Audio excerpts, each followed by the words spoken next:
Everyone kept telling me I should call them more often. My neighbor Lucy, kind soul, gentle voice, used to say, "Lucy, just call. They're busy, that's all. They'll pick up eventually."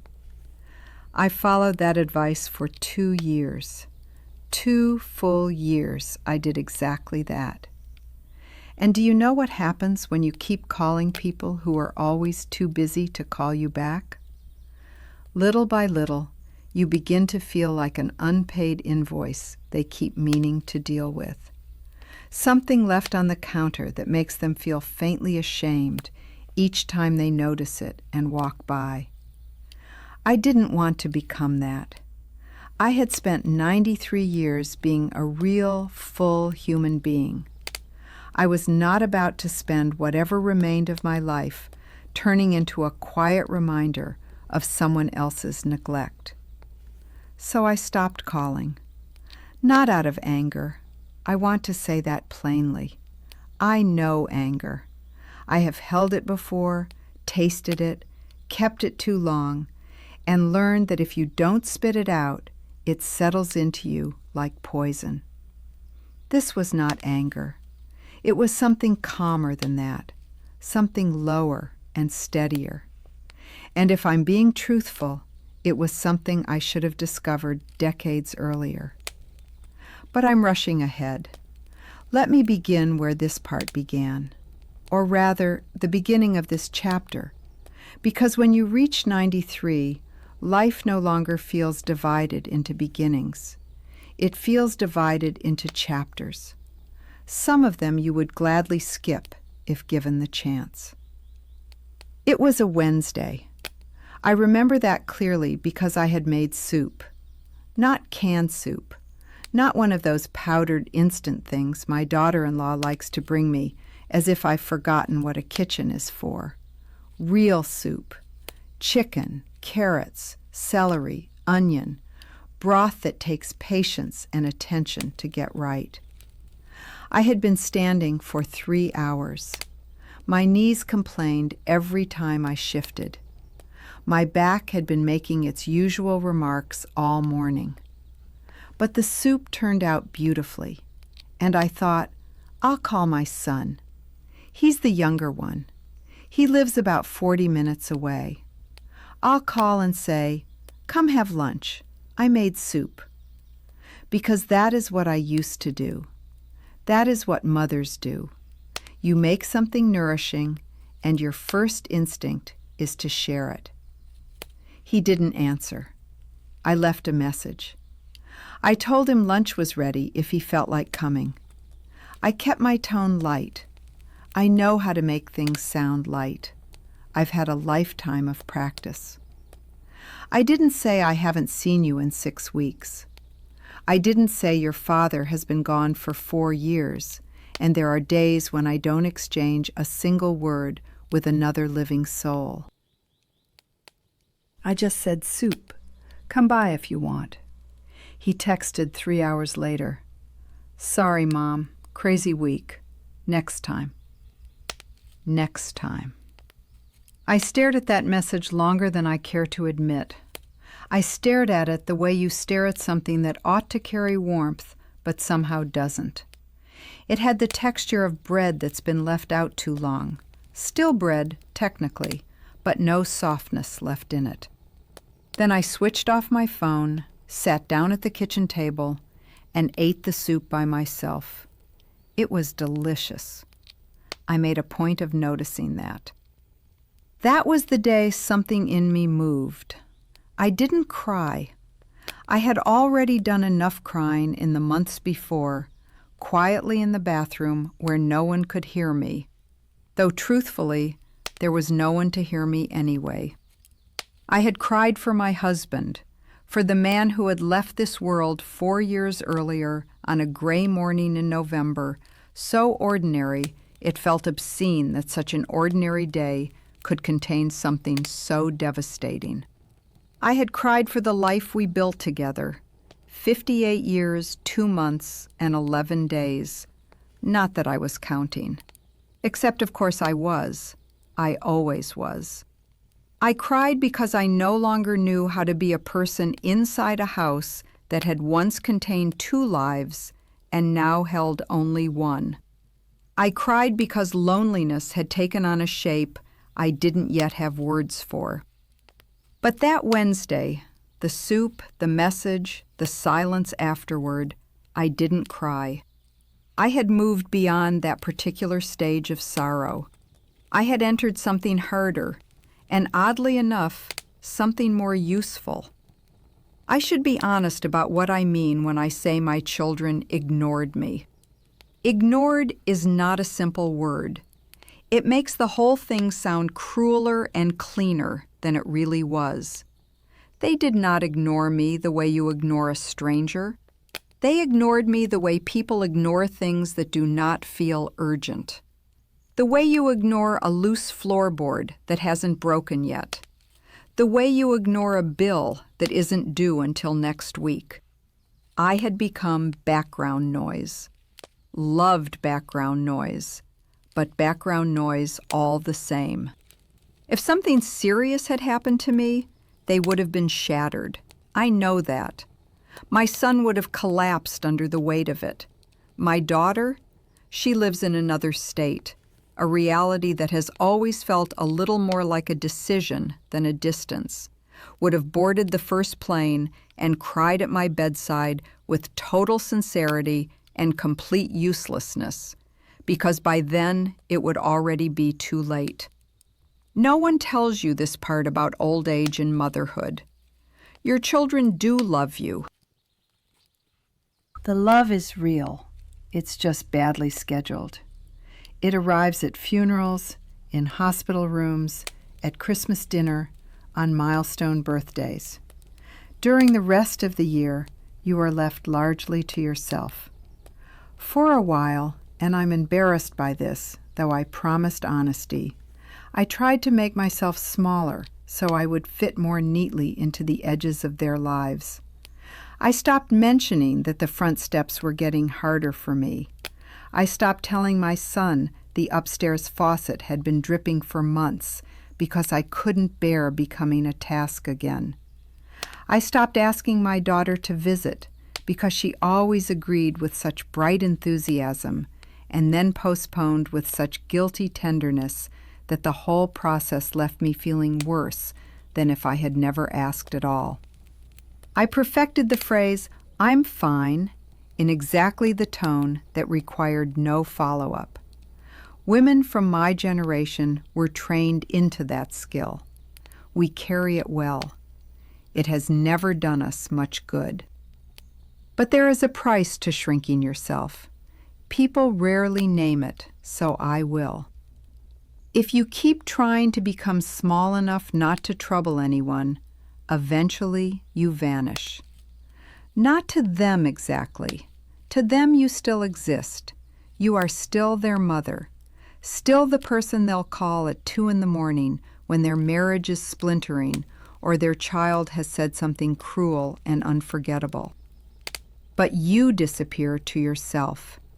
You stop feeling like a person and start feeling like a function. The mother, the widow, the elderly woman on Sycamore Street who used to be someone vivid and has now become a set of future complications. I refuse to vanish, not at 93, not after all the life I had already carried. My husband used to say simple things that turned out later to contain whole philosophies. He used to say, "The only thing worse than being lonely is being lonely while other people think you're not." I thought about that often after he died, because I was loved. I had Christmas cards, birthday calls, grandchildren who texted me photographs of ridiculous things they thought I'd enjoy. And yet, I had never felt so profoundly alone. Loved and alone. Those two conditions seem as though they should cancel each other out. They don't. They settle in together quite comfortably. So, Wednesday, soup next time. I decided that day I would stop building my life around next time. The first thing I did was put the phone in a kitchen drawer. Not forever. I may be old, but I'm not foolish. But I decided I would no longer structure my emotional weather around whether or not it rang. I would stop checking, stop anticipating, stop letting silence become verdict. That turned out to be far more difficult than I expected. Once the phone was in the drawer, I realized how thoroughly my days had begun to revolve around it. Every hour without a call had become a private rejection. Every quiet evening had become evidence in a case I did not want to build against myself. That little object had turned into an instrument for measuring my own irrelevance, and I had been consulting it constantly, like someone checking her own pulse in hopes of proving she was still unwell. I was finished measuring my own abandonment. The second thing I did, and this may sound odd, but stay with me, was keep a record. Not a diary. I tried diaries when I was young and found them intolerably revealing. No, this was something else. I found a small yellow spiral notebook in the kitchen drawer, one that had been sitting there for years. And every day I wrote down one thing I had done. Not one thing I had felt. One thing I had done. Made soup. Watered the plant on the windowsill, including the African violet my husband brought home 11 years ago, and which has stubbornly outlived every prediction of its death. Read 6 chapters of a novel about a woman in Scotland who discovers her grandmother had not been the person everyone believed she was. Sat in the backyard for an hour and watched a bird I couldn't identify build something in the oak tree with such determination that I found it strangely moving. They were small things, but they belonged to me. They were proof that I was still a person engaged in living, not merely a person to whom things happened. The third thing I did, and this is where the real story begins, so pay attention, was go for a walk. That requires a little context. I live on a street where I have lived for 31 years. My husband and I moved here after the children were mostly grown, when we finally found ourselves in a house too large instead of too cramped, and we treated that as a triumph. Over time, the neighbors changed. Some moved away. Some came and went so quietly I never really learned them. Then the house next door sat empty for nearly 2 years in a way that felt faintly accusatory, like a person standing silently with crossed arms. Then, about 8 months ago, a young woman moved in. I knew very little about her at first. She was young, but at my age that describes almost everyone, so let me be more precise. She was perhaps in her early 30s, which to me still looks like someone standing at the edge of the first act. Her name, according to the mailbox, was Lucy. I couldn't place it. Scandinavian, perhaps. German, maybe. She had a small daughter, 4 or 5 years old, the sort of child whose main form of existence is sound. I would hear her sometimes from the other side of the fence, narrating her life as though every ordinary moment required a documentary voiceover. I had waved to the mother a few times. She had waved back with the drained expression of someone waving from underwater. She was always carrying something, a bag, groceries, a child, a box, and she wore the unmistakable face of a person holding too much together alone. I knew that face.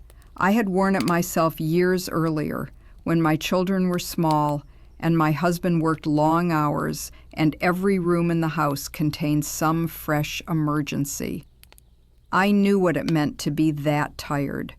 I knew what it looked like to be a woman maintaining the entire structure with both hands, while everyone around her assumed the structure was holding itself. The day I took that walk was a Thursday, warm enough that the scent of someone's late roses still drifted through the air. As I passed her house, I saw her sitting on the front steps, elbows on knees, eyes fixed on nothing. Her daughter was inside. The house behind her was quiet. And she looked finished in that particular way people do when they have finally put everything down and feel the strange emptiness of not carrying anything for a moment. I probably should have kept walking. The polite thing, the respectful thing, the properly bounded thing to do would have been to leave her alone in her silence. Instead, I sat down beside her. She jumped a little because I moved quietly, and because I suspect she did not expect the small elderly woman from next door to lower herself onto her steps without invitation.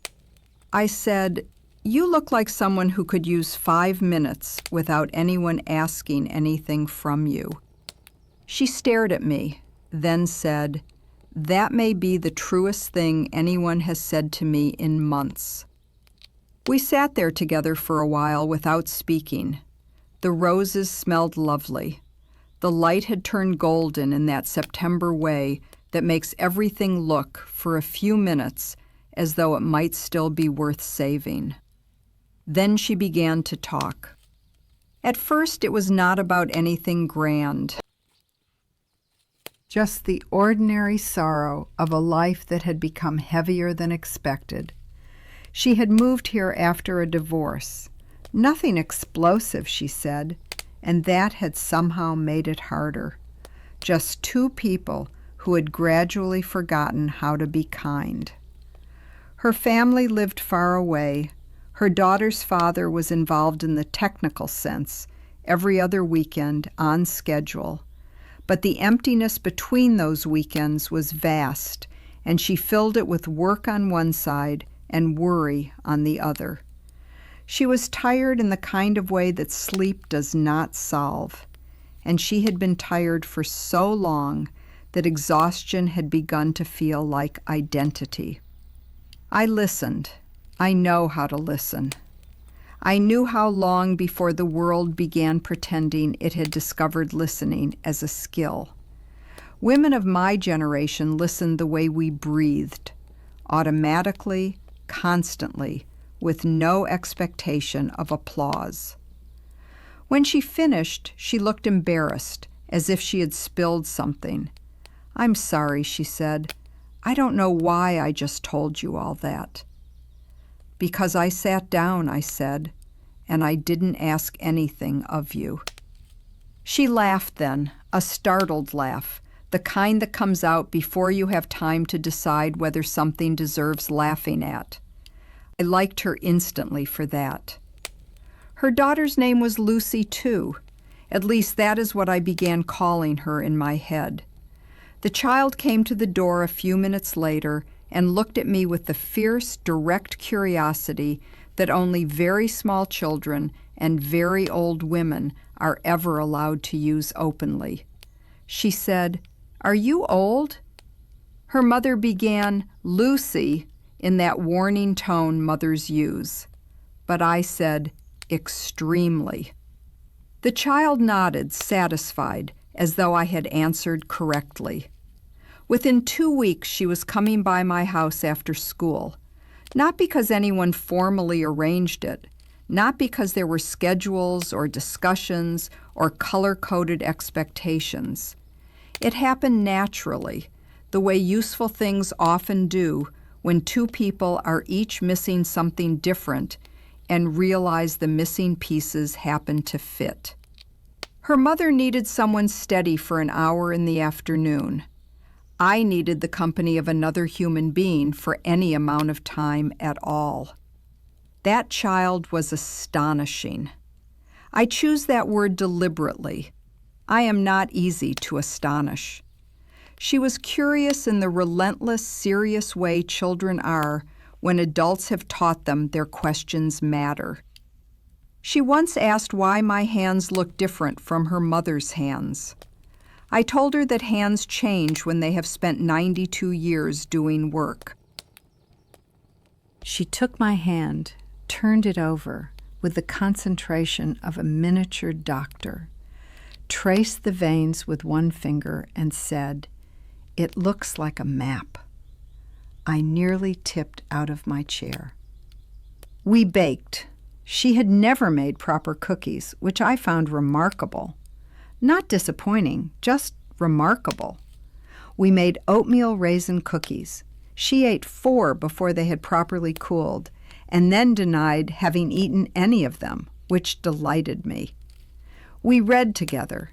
She was just beginning to read and would sound out each word with a look of such intense concentration that her whole forehead folded. Whenever she got one right, she looked up for confirmation, and I gave it every single time, because no victory is too small to deserve recognition. I taught her how to water the African violet. I explained that plants do not need much: light, water, then peace. Like people, she said. I considered it. Some people, I replied, the good ones. After a while, her mother began coming in too. She would knock at the end of the day with that same exhausted, underwater expression, and I would say, "Come in." We would sit in the kitchen while the child watched something on a tablet in the other room. Her mother would drink tea and tell me about her day, and eventually I told her about mine. At first I left out the lonelier parts. Then, slowly, I included those too. I told her about my husband, about how the house still carried his outline, his chair, his half of the closet, which I had never entirely reworked, the coffee mug he always used, which I still washed and returned to the cupboard, though I would never choose it for myself. She did not say any of the useless things people say around grief. She did not say time heals. She did not say he was in a better place. She did not offer any polished sentence manufactured to tidy up pain. She simply said, "It sounds like the two of you truly saw each other." And I had to stop speaking for a moment, because yes, that was exactly what it had been. We had seen each other. And after 58 years of being seen, to become unseen is a kind of blindness no one prepares you for. I told her about my son and my daughter, not bitterly. By then, most of the bitterness had dissolved, the way a hard sweet dissolves if you leave it alone long enough instead of biting down on it. But I told her plainly that they loved me and no longer knew how to make space for me, that I had spent months waiting beside a phone until I finally put it away, that for an embarrassingly long stretch of time I had felt less like a person and more like a maintenance issue. She sat with that a moment, then said, "I think most people mean to do better. They just never feel the urgency soon enough." "I know," I said. "That's exactly what I'm trying not to need from them anymore. Urgency." What I want to tell you, the thing it took me 93 years to understand, which is mortifying and also apparently the exact amount of time required, is this. The loneliness does not disappear just because your children call more often. It does not disappear because you move closer to family, or because your routine improves, or because someone finally fixes the dripping faucet. The loneliness that comes with this stage of life is structural. It is built into the design of growing old in a world arranged around the speed and appetite of the young. Phone calls cannot solve that. What can help, what helped me slowly, before I even knew I was doing it, is filling your days with things that are unmistakably yours. Not things that merely occupy time, things that use you, things that ask something from you and return something in exchange. That child asked things from me every afternoon. She asked for attention, patience, cookies, stories, explanations for questions I had long ago stopped considering worth asking. She wanted to know why old photographs looked gray. She wanted to know if I had ever met someone who became president. Once, with complete seriousness, she asked whether I was afraid of dying. I said, "Some days, yes." And she nodded and said, "Me too sometimes." 4 years old, and already wise enough to know that honesty is more comforting than false reassurance. I adored her for that. Her mother asked things of me too, though more cautiously, the way adults do when they are trying not to need too much from anyone. Trying to be respectful.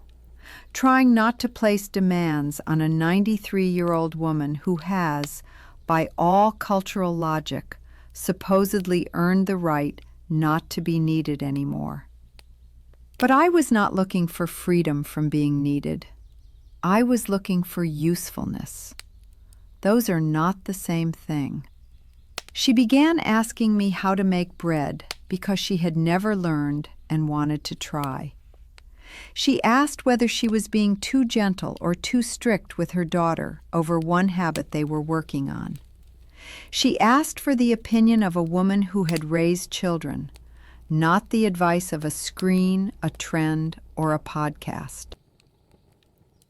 She asked whether it was normal, after divorce, to still love someone you could no longer live with, and to miss not only the person, but the earlier version of the life you thought you were keeping. I told her yes. I told her grief has no interest in rules. I told her you do not need social permission to mourn. I told her about a friend I once had in my 30s. Tall woman, magnificent laugh. One of those people who could tilt an entire room toward herself the way flowers lean toward sunlight. We had a falling out over something I can barely remember now, some disagreement that seemed absolute at the time and has long since crumbled to dust. But I missed her for 20 years, not daily, not theatrically, just in flashes, in the smell of a certain perfume, in the sound of a stranger laughing across a restaurant, in the peculiar ache of a friendship that ended without ceremony and therefore had nowhere proper to grieve. I told her, grief does not ask whether a loss is appropriate. You are allowed to miss people who are still alive. You are allowed to grieve the life you thought you would have. She cried then, softly, not dramatically. She wasn't built that way, which I respected. She cried with both hands around her mug. I did not hand her a tissue. I did not tell her she would be all right. I simply stayed there with her, the way she had once stayed on the steps with me, and let the tears be what they were. And this is what I learned at 93, after a Wednesday built of soup, silence, and a text message that said, "Next time." You cannot force your children to truly see you. It is entirely possible to be deeply loved and almost invisible at the same time. No amount of calling, hinting, asking, or patient waiting will change that arithmetic. But you can fill yourself so fully with real life, with ordinary purpose, with work that belongs to your hands and your hours, that invisibility stops being the largest thing in the room. You can find the people who need what you still have to give, not because they owe you, not because they perfectly replace the ones who forgot how to make room, but because being useful, truly useful, in the modest, daily, domestic, human sense, is one of the only things I know that turns time from waiting into living. My hands shake now. I notice it when I water the violet, when I fold towels, when I hold a pen. Once they were very steady hands. They held babies, kneaded bread for decades, wiped more tears than I can count, my own and other people's, because women are forever wiping other people's tears and hoping, secretly, that someday someone will notice theirs. My hands still work. They still remember. They simply tremble a little while doing what they know. 3 weeks after the Soup Wednesday, my son called. He had no idea anything had shifted in me. It was a Sunday afternoon. He was cheerful, casual, wanting to know how I was doing. I told him I was wonderful. I told him I was teaching the little girl next door how to bake. I told him I had been reading a novel set in Scotland. I told him the African violet was having a particularly good year. He said, "Wow, Mom, you sound really good." And I said, "I am really good." I meant it.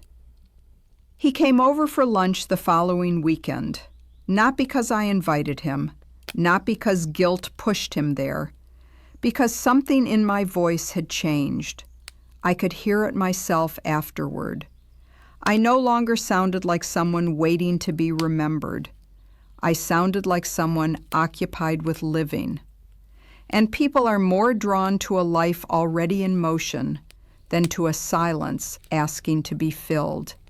That is simply true.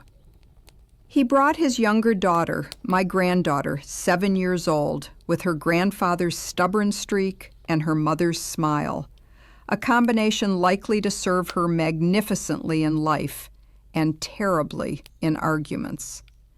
She and the little girl next door met in the yard and within 10 minutes were deeply engaged in negotiating the laws of some complicated game involving a stick, a patch of grass, and consequences that seemed grave and highly specific. I watched them from the kitchen while my son sat at my table, drinking the coffee I had made, talking about his week. For the first time in a very long while, I was only half listening, because I was watching those girls make a world out of almost nothing, and I was thinking, I used to do that too. I built worlds from scraps and afternoons and ordinary objects. I still know how. My daughter called the next month. She had heard from her brother that I was doing well. She sounded surprised, though I say that gently because she loves me, and I know she does. But there was surprise in her voice, as though my doing well had become unexpected enough to deserve examination. She asked about the neighbor, about the child, about the baking, about the book. Then she went quiet and said, "Mom, I've been worried about you." "I know," I said. I should call more. You should do whatever you actually have time to do, I told her. I'm fine. And I think she heard the difference. Not, I'm fine because you called. I'm fine whether you call or not. I think that relieved her and unsettled her in equal measure, which struck me as exactly right. She visited the month after that. She stayed 4 days, which was 2 days longer than she had stayed in the previous 2 years combined. She slept in the guest room. She made the bed each morning, a habit she learned from me. In the evenings, we sat together and talked about things we had not talked about in years. Her marriage, which was moving through one of those difficult seasons no one sees from the outside. Her work, which she loved, but which had begun costing her something she could not yet fully name. Her children, who were becoming people startling and wonderful and slightly frightening in the way children do when they are no longer small. I did not tell her everything would be all right. She did not need that. She needed someone able to sit beside her inside the part that was not all right. The grown woman reality of a full, difficult, complicated life. I could do that. I have been sitting beside difficulty for 93 years. If nothing else, I have become patient with it. On her last evening, after the neighbor and her daughter had come for dinner, after the child had asked my daughter if she was a grandmother too, and made her laugh with delighted surprise, after the dishes had been washed and the house had gone quiet in the warm, satisfied way rather than the hollow way, my daughter sat across from me in my husband's chair and said, "I didn't realize how much I was missing." I looked at her for a long time. My daughter, my mother's eyes, her father's jaw, and something unmistakably her own in the way she occupies space. Beautiful, tired, real. Mine in the way children remain yours even after they have belonged mostly to the rest of the world for decades. You weren't missing me, I said. I wasn't going anywhere. She understood.